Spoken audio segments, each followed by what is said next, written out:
Petit 2, la synthèse comme résolution de la problématique du temps. Comment le temps peut-il exister? Comment échapper à l'angoisse? L'objet de la phénoménologie, le corps sujet, se précise. Cet objet est le prématuré, un phénomène de société. C'est qu'il est une ontologie temporelle, lui aussi. Il est l'enfant de l'être et de l'évolution et il se manifeste, il vit, porteur de la contradiction même de la corporéité et du temps, de l'être et du devenir, de l'identité et de la différence. Ce statut gnoséologique du prématuré est quand même étonnant. Ce handicap, qui ne fait que survivre, serait-il un privilégié? Tantôt je l'élève, tantôt je l'abaisse. Tant de dons dans la déréliction. N'y a-t-il pas quelque part un donateur? Sinon, comment expliquer qu'il se comporte comme un jugement synthétique a priori, et que ce soit son existence même? La phénoménologie entreprise, celle de l'ontogénèse, est devenue celle du corps sujet, et celle-ci se transforme en phénoménologie du prématuré. Mais ce n'est pas fini. Elle doit se faire phénoménologie de la connaissance. Comment cette connaissance immanente à l'existence, l'angoisse, peut-elle résoudre l'énigme du temps, le conciliabule de l'être et du temps, le corps sujet se faisant jugement synthétique a priori? Car nous en sommes là, au constat du phénomène de la prématuration de la double vie. Deux points. Une temporalité qui est en même temps l'être et le devenir. Il s'agit bien, avec la finitude et l'intentionnalité, de la confrontation du temps naturel et du temps originel, de leur accomplissement finalisé. En termes de logique, on entrevoit alors une explication, une raison. Ce n'est que lorsque deux composantes sont accomplies qu'elles peuvent se synthétiser. L'homme synthétique apparaît lorsque les termes de la dualité sont advenus. Le prématuré se constitue selon cette logique formelle. Elle est son existence. De quoi? L'angoisse. Il éprouve d'abord les éléments de cette logique comme éléments de son existence. C'est l'être en état de guerre civile du temps, le corps sujet en situation, temporalité de l'angoisse. Petit 3, le transfert de l'angoisse du sujet au besoin de l'économie politique. La résolution de l'angoisse par l'économie politique. Petit a, la réponse anthropologique à l'interrogation ontologique. Selon quelle détermination phénoménologique les deux temporalités de la contradiction du temps accèdent-elles à leur synthèse? Tout un questionnement, celui de l'angoisse, doit trouver sa résolution. Quel est le Deus ex machina qui résout le problème? C'est que le corps sujet pourrait en rester là. Entre parenthèses, autisme. N'est-il pas là l'accomplissement de deux opérations décisives? Il s'est constitué selon la finalité, le principe, de l'originel et du naturel. Deux perfections. Ce qui fait un égalitarisme parfait des termes de la dualité. Il y a aussi neutralisation réciproque. La subjectivité deviendrait alors comparable à l'âne de Buridan, placé à égale distance d'un picotin d'avoine et d'un seau d'eau, qui meurt de cette liberté d'indifférence. Quelle angoisse, c'est qu'inaugure l'autisme.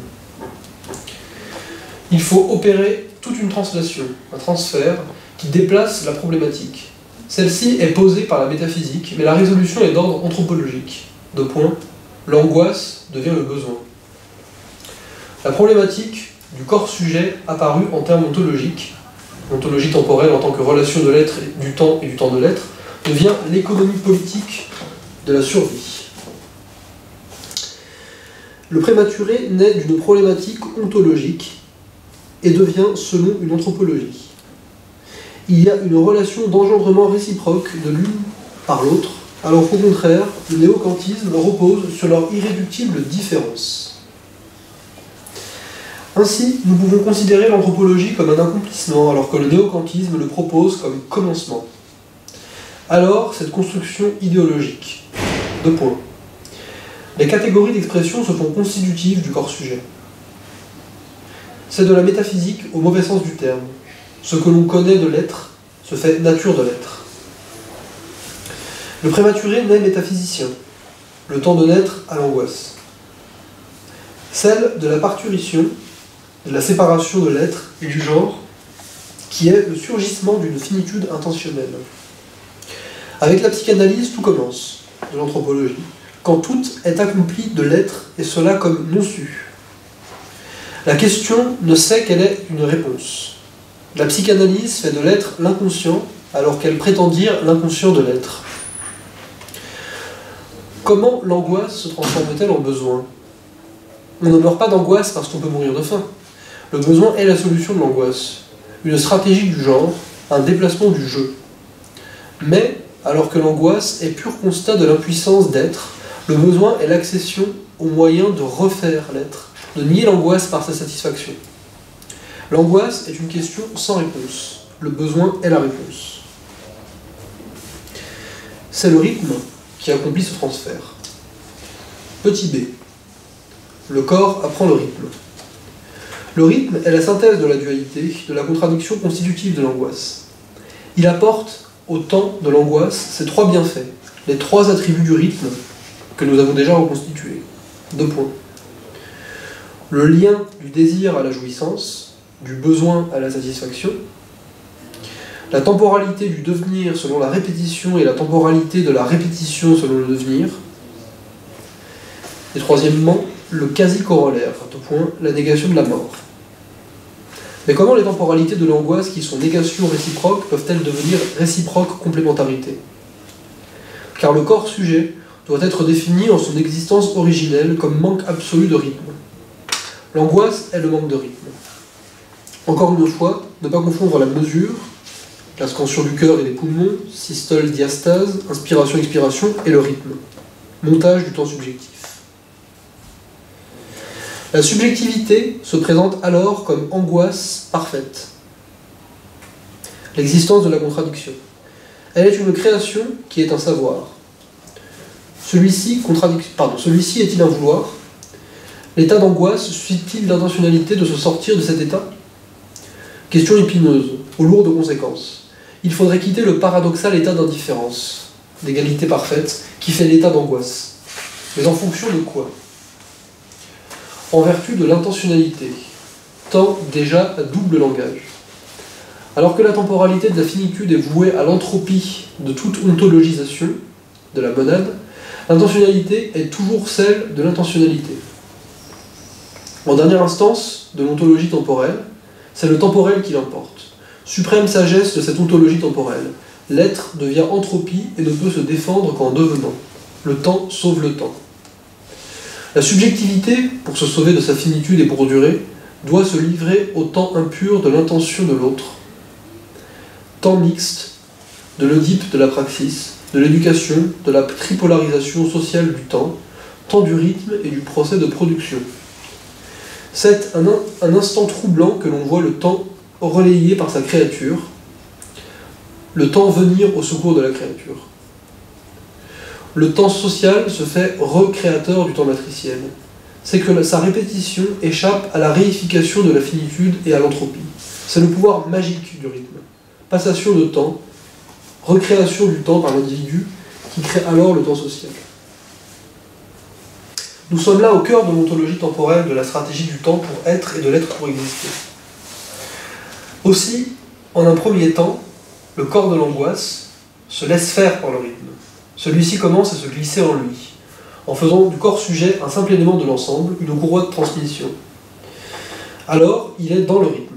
Puis, il fera de ce rythme sa raison d'être, le principe de son développement. La temporalité du rythme est acquise à la première tétée, qui va se répéter jusqu'à ce qu'adulte mature s'ensuive, et que mort s'ensuive. La chronologie élémentaire apparaît. 2 points. Le traumatisme de la naissance, le sommeil, le réveil de l'angoisse, du besoin et de la faim. Satisfaction, 2 points. Le hoquet. On se rendort. Et bis repetita. C'est le rêve, consommé sans produire. Le rêve, l'idéal, ce qui peut se faire de mieux, l'imaginaire, et le rêve du dormeur. On ne peut rêver que son économie politique soumise à la censure de l'Oedipe de la praxis. On rêve son être consumériste en tant qu'absence de son procès de production. De là l'irrationalité du rêve. Tout rêve est consumériste. Fonctionnalité sans production. Le rythme est alors cette consommation répétée et garantie, fin de l'angoisse, qui n'est possible que par l'intervention de l'autre. La mère, le sein, le biberon, en tant que totale ignorance de l'autre. Ça tombe du ciel, tout cuit. alors la consommation est quasi immanente au besoin. C'est le plus court intervalle possible après l'immanence organique assurée par le lien ombilical. Le rythme est la consommation sans l'autre et sans la praxis, en tant que consommation de la praxis de l'autre. La cause de cette consommation est absolument méconnue. C'est alors la jouissance parfaite. 2 points. Celle qui cherchera à s'accomplir par le refus de l'autre et le parasitisme de sa praxis. Quelques constatations cognitives s'imposent. D'abord, la notion de plaisir. 2 points. On peut proposer, à partir de cette définition de la jouissance, quelques raccourcis, ellipses. Le plaisir et la jouissance du travail de l'autre, point d'interrogation. Fin du C. On s'arrête là? Ouais. Quelle heure se fait-il? 17h10. Voilà, donc... bon, là, on a quelques... On avance, quoi, donc on a quelques surgissements là, de l'autre, justement, dans le texte, donc à travers notamment le rythme qui fait sortir de l'angoisse, apparemment, rythme qu'il voit par exemple dans la tétée, dans différentes à l'heure fixe, etc., etc.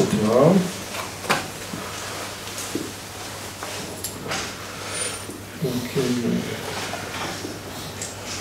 on est dans une évolution, c'est-à-dire qu'avant, à mon avis, quoi, hein, il n'était pas question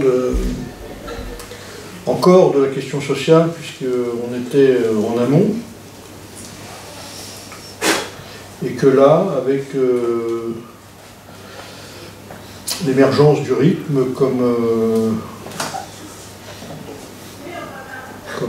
moyen de sortir de l'angoisse, Je comprends pourquoi Bourgois il voulait foutre du bébé partout sur tes vidéos. Hein? Je dis, je comprends pourquoi Bourgois il voulait à tout prix qu'on mette des bébés dans ses slides. Ah ouais. Voilà, donc ça c'est une... Alors il dit aussi qu'on passe là de l'angoisse, en fait il y aurait une espèce de transfert quoi, de l'angoisse qui serait l'impuissance de l'être vers le besoin, qui serait la façon de nier l'angoisse.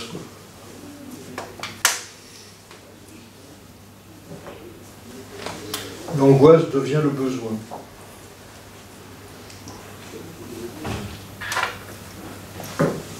Le besoin est l'accession au moyen de refaire l'être, de nier l'angoisse par sa satisfaction.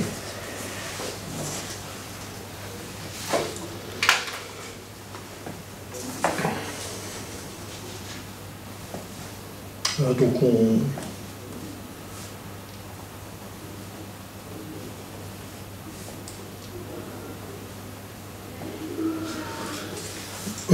bon, ça c'est des choses qu'il a traitées également de manière assez exhaustive, plus que là, même je pense, dans la génétique du sujet, quoi, dans la production de l'individu, le livre, la deuxième partie de L'être et le code. Hein.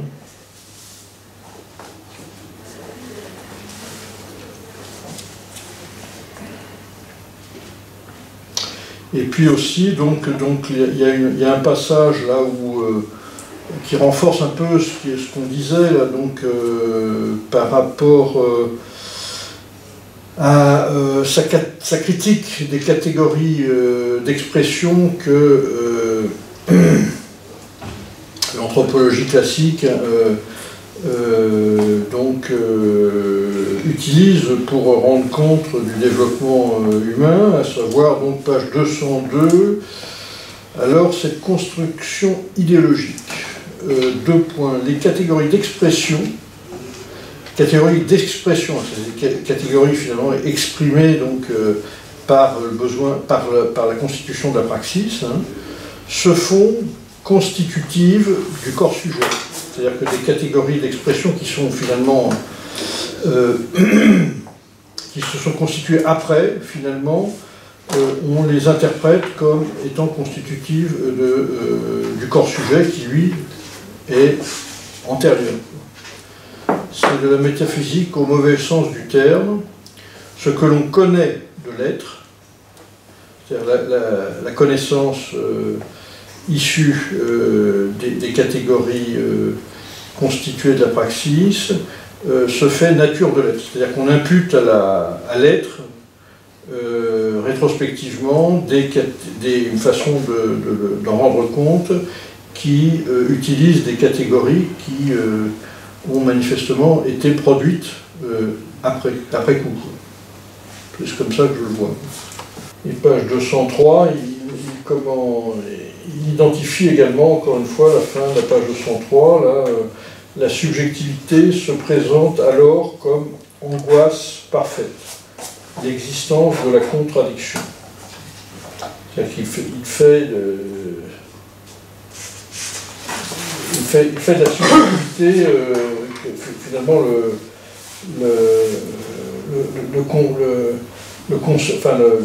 fait d'éprouver la contradiction des deux termes de l'angoisse, les temporalités de l'angoisse.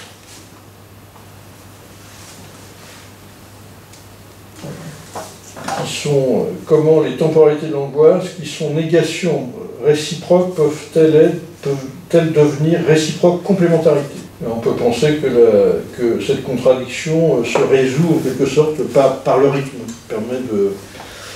qui permet peut-être de sortir de là. Ouais. Je sais pas. Je dois dire que le rythme et la consommation sans l'autre et sans la praxis, en tant que consommation de la praxis de l'autre, c'est un peu. Enfin, c'est pareil, quoi. Là, dessus, il y a quelque chose de l'ordre. Je sais pas qui lui a insufflé ça, ça doit être Paganini, j'en sais rien, ou peut-être Commère, mais c'est un truc qui tombe un peu. Moi je suis musicien, je peux pas entendre ça, quoi. Le rythme c'est tout l'inverse, quoi. Le rythme c'est l'harmonie avec l'autre, c'est justement le truc qui. C'est ce qui met d'accord, quoi. C'est ce qui fait que justement on peut faire des choses avec l'autre, quoi.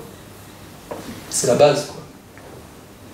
C'est pas du tout la consommation de l'autre. Enfin, je sais pas si ce qu'il dit là est forcément très éprouvé, mais je veux dire. Je pense à des moments très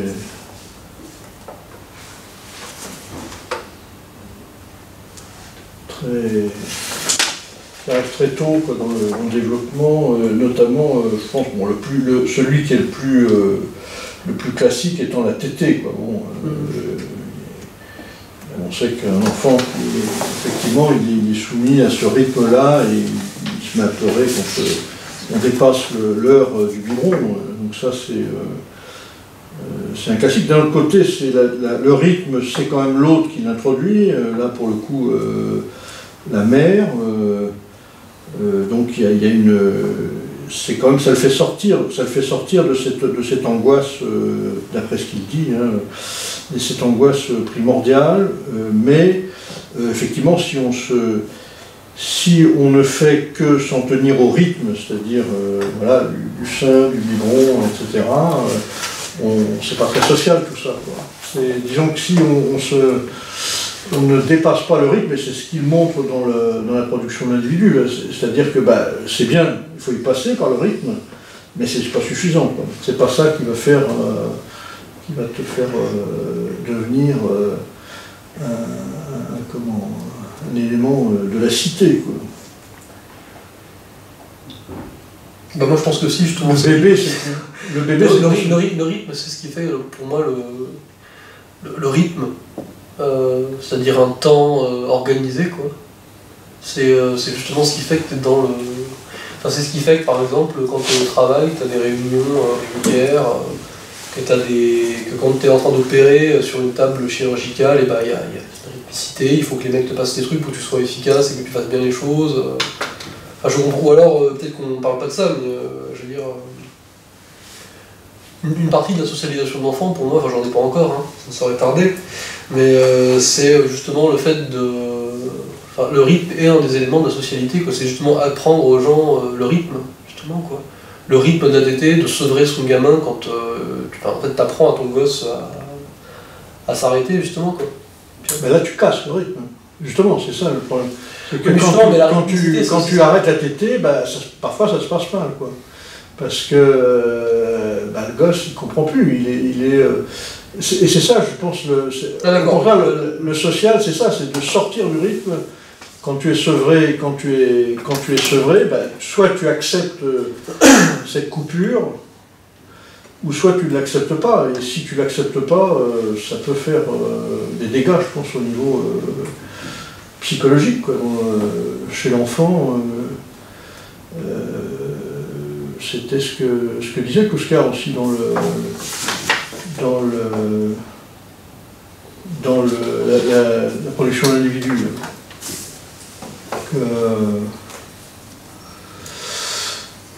C'est une période difficile, le sevrage, quoi. Parce qu'il faut que l'enfant accepte cet arrêt du rythme de la consommation. Et c'est les premiers pas vers la socialité, justement. Donc pour toi, en fait, c'est en cassant, pour toi, du coup, c'est en cassant le rythme, en fait, qu'on...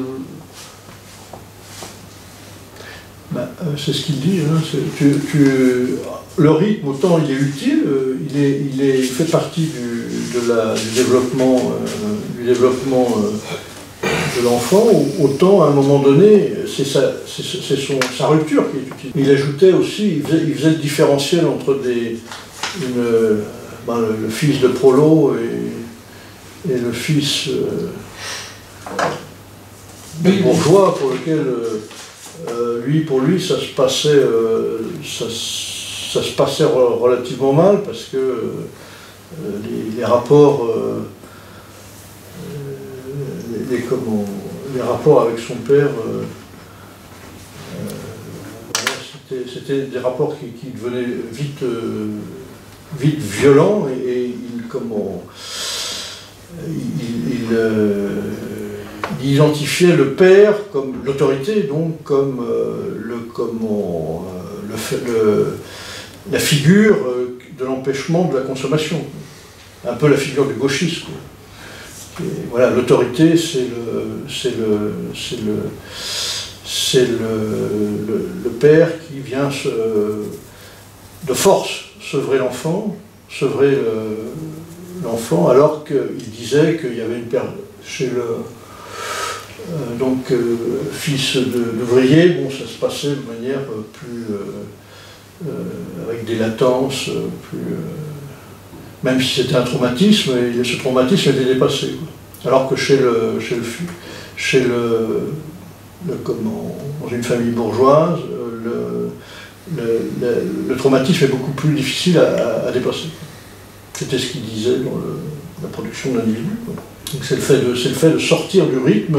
Tu veux dire que chez le bourgeois, il y a un Oedipe renforcé, parce qu'il n'y a pas de dépassement de l'Oedipe, parce que ça se fait de façon trop violente, et qu'il y aurait, enfin, moi ce que j'avais lu, c'est qu'il expliquait que tu avais une telle importance justement de cette moralité, parce que c'était ce qu'il qualifiait comme étant justement le capitalisme un peu à l'ancienne, où il y avait un tel rôle rejoué par l'épargne et par l'investissement qu'il fallait inculquer très vite les valeurs de ce que c'était que d'épargner, de réinvestir, et que donc il fallait, dans l'éducation du gamin, justement le sevrer assez vite. Et du coup, je me souviens pas de ce qu'il disait de sa comparaison entre cette situation-là et puis celle du monde ouvrier, quoi. Il m'avait plutôt semblé que ce qu'il expliquait, après c'est peut-être toi qui me le rappelleras, mais il m'avait expliqué justement un des problèmes, c'était que justement comme les bourgeois, en fait, le rôle, finalement l'opposition du père au fils se faisait sur le dos du prolétaire, ça avait une irrésolution, en ce sens que comme c'est pas eux qui travaillent, que c'est plutôt les autres, il y a un non-dit qui est celui du procès de production, alors que justement dans les familles ouvrières, etc., il y a peut-être, même si c'est pas concrètement comme ça que ça se passe, il y a justement un rapport au réel qui est beaucoup plus fait par le fait qu'ils voient le père bosser, etc., que donc c'est beaucoup plus facile de faire comprendre aux gosses l'intelligibilité de ce que c'est que de l'arrêter. C'est clair. Il me semble que c'était ça qu'il disait. Ouais, mais en fait, effectivement, il disait que la cellule bourgeoise, c'était plus les rapports, en fait, les rapports de production.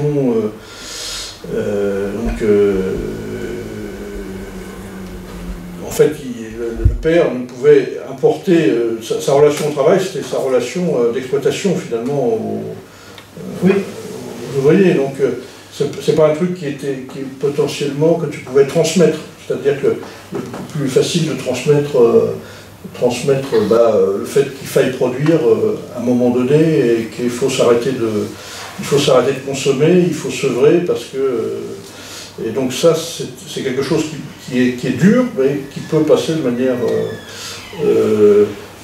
beaucoup plus facile c'est un traumatisme qui est dépassable.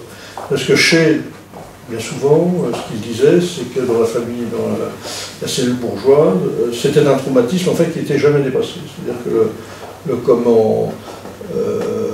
il y avait toujours ce reliquat donc, du fils qui voyait dans l'autorité en général quoi, le fait de l'empêchement de consommer. Quoi.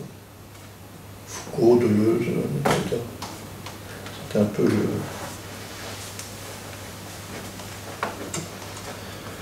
Pauvre gosse de riche. Pauvre gosse de riche. Quelle aliénation. Moi, tu vois, c'est là aussi que les limites d'une ontologie reviennent, c'est que moi j'ai l'impression qu'aujourd'hui il y a un problème, c'est qu'il y a des gens qui s'endettent justement chez les pauvres pour pouvoir satisfaire les désirs de leurs gosses qui veulent être comme les autres à l'école, quoi. Qui veulent posséder le dernier iPhone, qui veulent être à la mode, qui veulent posséder les dernières fringues à la mode. Ça n'existait peut-être pas dans la France de Kouskar, mais aujourd'hui c'est un peu ça le problème, quoi. C'est que il ne reste pas grand-chose à la fin du mois, mais il y a justement une telle pénétration dans la vie des gens, du marché, à l'intérieur de la famille, que en fait, tu peux même plus faire rationnellement comprendre, y compris pour des pauvres, à tes gosses, que non, on n'a déjà pas de quoi payer la facture. Ça existait déjà, à mon avis, dans les années 70. Voilà. Mais ça s'est empiré, effectivement, mais notamment c'est véhiculé ça par la télévision et maintenant par l'Internet. Mais c'est quand même, tout ce marché du désir, c'est un dressage, comme disait Kouskar, manifeste, hein, qui l'origine, lui, dans le plan Marshall. Après-guerre. Moi, je me pose juste une question par rapport à ce passage. C'est pourquoi ce passage vient-il après ce qui a précédé, c'est-à-dire tout ce qu'on a s'autorisé à mettre en question,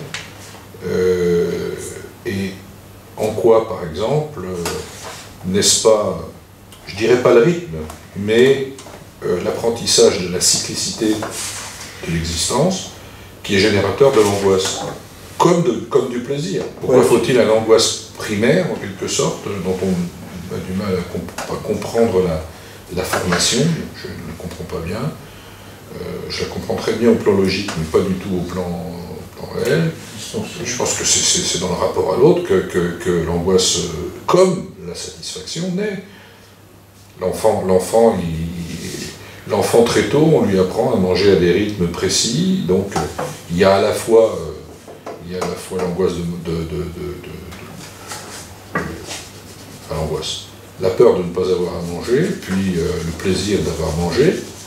Il y a donc un côté, un apprentissage qui passe par des structures cycliques, des rythmes. Le rythme, c'est quand même un mot très...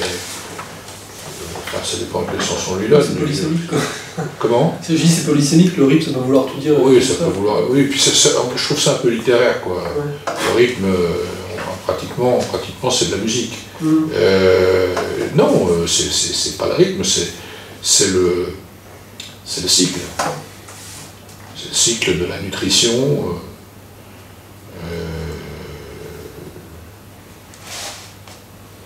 Il n'y a pas que ce cycle-là dans la vie de l'enfant, il y a le cycle du sommeil, qui est aussi extrêmement important.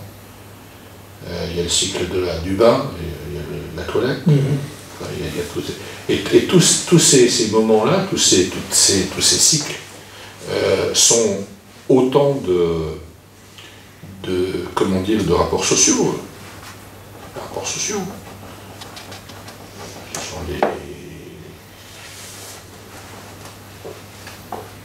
Si un Oedipe de la praxis, c'est sans doute à ce niveau-là qu'il se situe au départ, enfin dans ces moments-là qu'il se situe.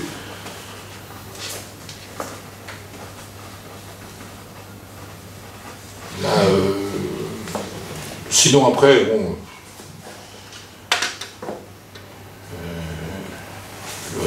consommation sans l'autre. Oui, Donc, je pense que le rythme, il est la consommation avec l'autre, et grâce à l'autre.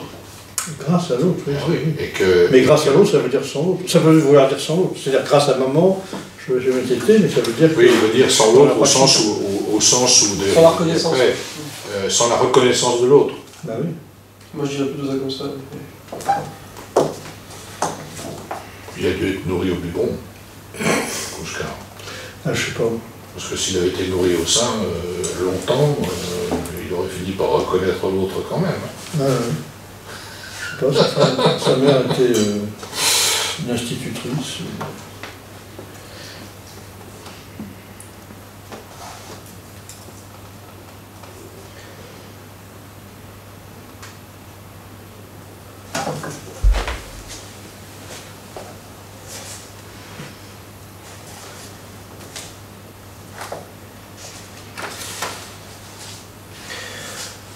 Puis là, il y a une interprétation du rêve assez originale.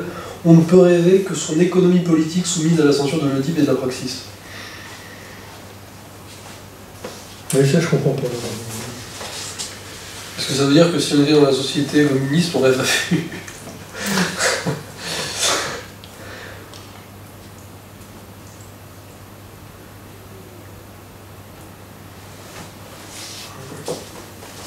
Le rêve, c'est consommer son produit.